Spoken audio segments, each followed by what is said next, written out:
There's only one reason discipline hurts, and it's the reason most people never build it. Discipline hurts because it doesn't motivate you. It doesn't encourage you.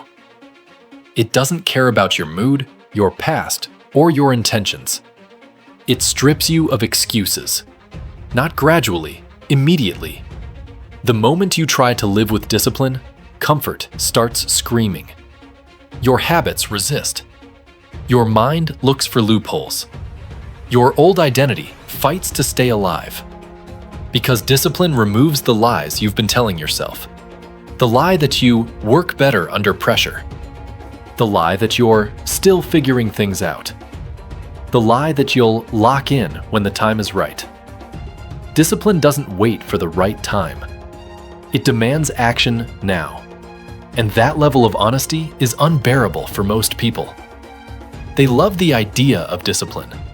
They love watching disciplined people from a distance. They love quoting it, posting about it, romanticizing it. But living it means structure. It means repetition. It means doing the same hard things without applause. That's where the fantasy dies. Because discipline doesn't care who you think you are. It doesn't respond to confidence, potential, or self-belief. It only responds to what you do every day, especially when no one is watching. And that's where people collapse.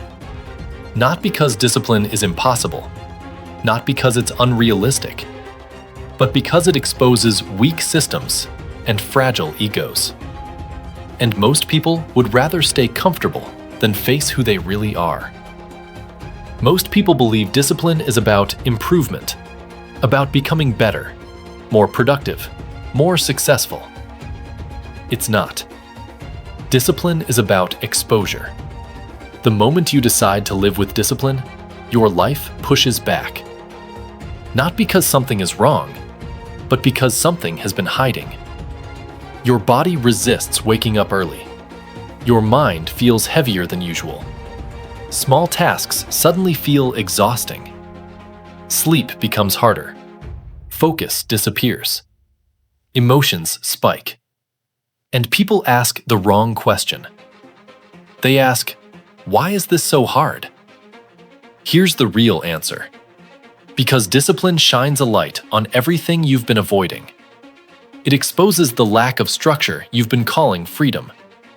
The emotional dependency you've been calling intuition. The inconsistency you've been calling balance. That's why discipline hurts early. It doesn't ease you in. It doesn't negotiate. It forces you to confront a truth most people spend their entire lives avoiding. You weren't off track. You weren't unlucky. You weren't waiting for the right moment. You were comfortable. And comfort has been running your decisions. Comfort decided when you woke up. Comfort decided when you trained. Comfort decided when you quit. Discipline threatens that control. Because the moment you choose discipline, excuses stop working. You can't blame circumstances. You can't blame timing. You can't blame energy. All that's left is you. And that's why weak people avoid discipline.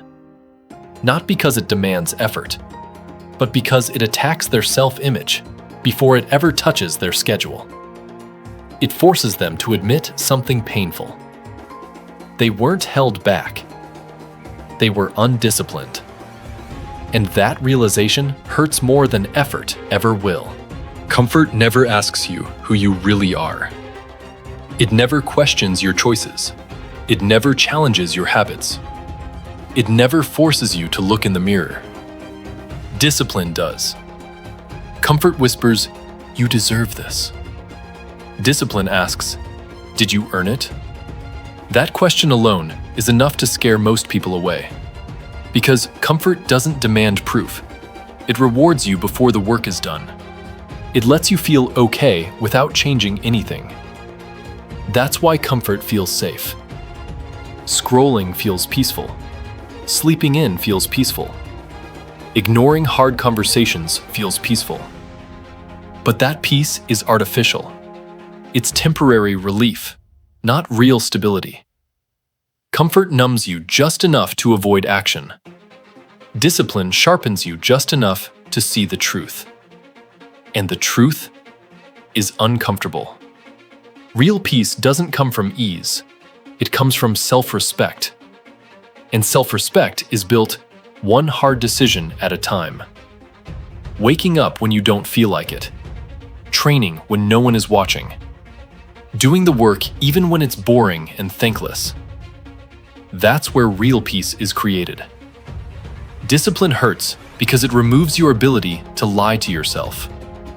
You can't say you're trying if you're not showing up. You can't say you care if your actions don't match. You can't pretend you're different anymore. And most people would rather feel good than be honest. Because honesty requires accountability. And accountability requires effort.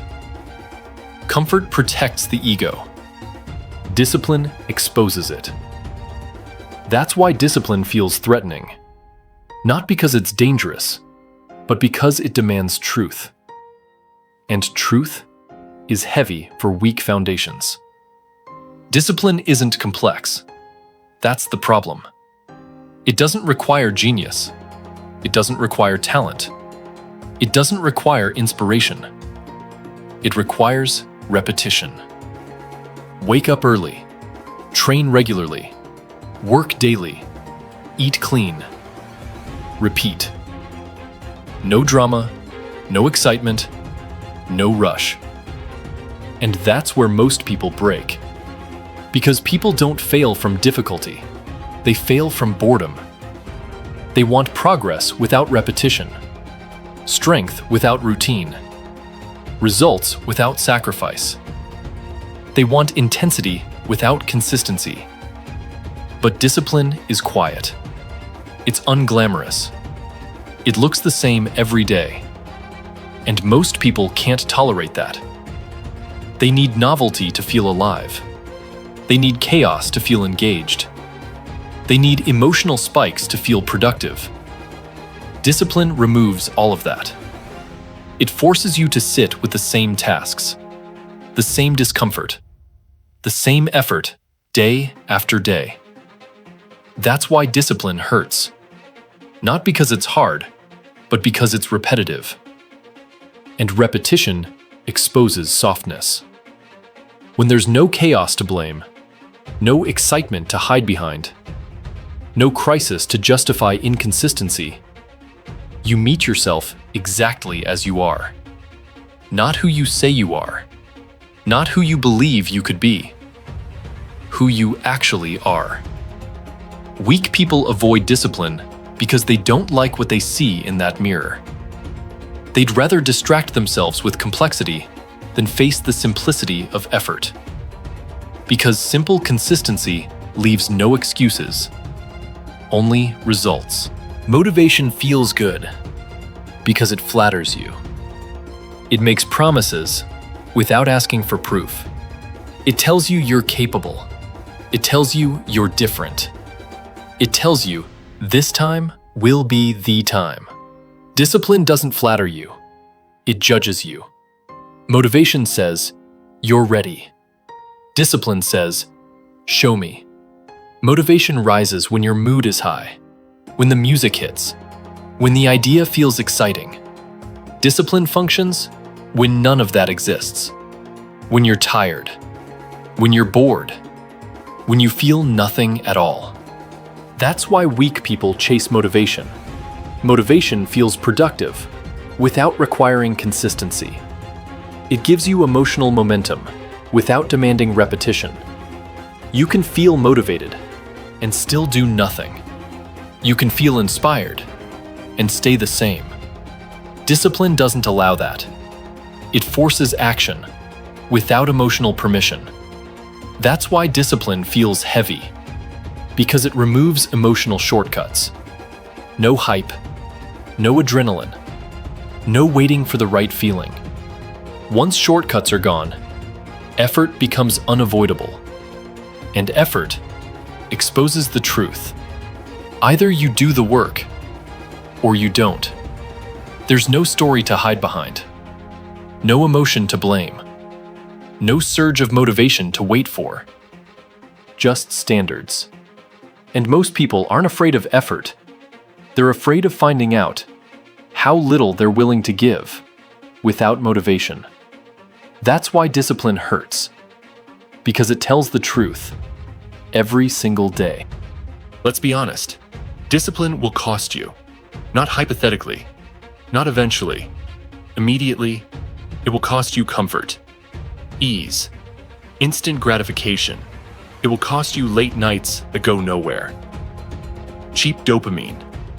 The feeling of doing whatever you want, whenever you want.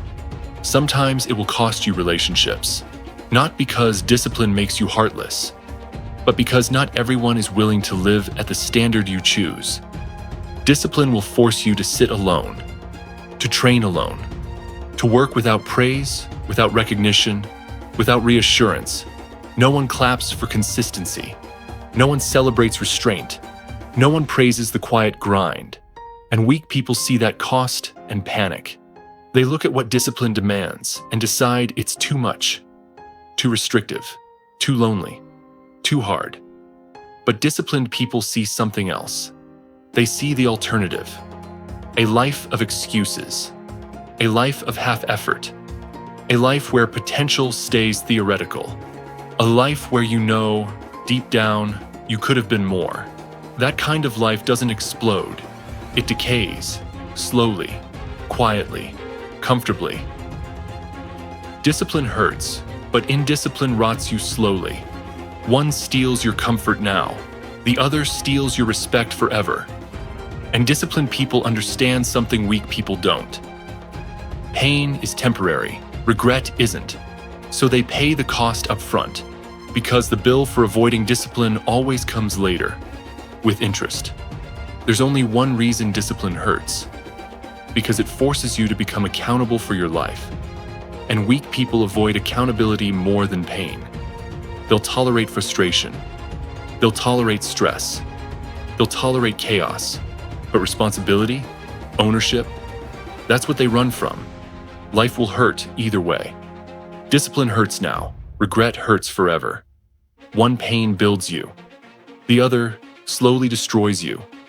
Weak people delay pain. They postpone it. They distract themselves from it. Disciplined people choose pain early. They choose structure over comfort. They choose standards over feelings. So if discipline feels heavy right now, good. That weight means it's working. It means something in you is being forced to change. The question isn't why discipline hurts. The question is this: how much longer are you willing to avoid it? And before you move on, if any part of this hit you, even uncomfortably, don't scroll away. Write it in the comments. Which line exposed you the most? Not for me. For yourself. And if you want more of this, not motivation, not hype, but the kind of truth that actually changes behavior, you already know what to do. Stay here. Share it with someone who's still lying to themselves. And subscribe. Not because you're inspired, but because you're done avoiding the work. This isn't for everyone. But if you're still listening, it might be for you.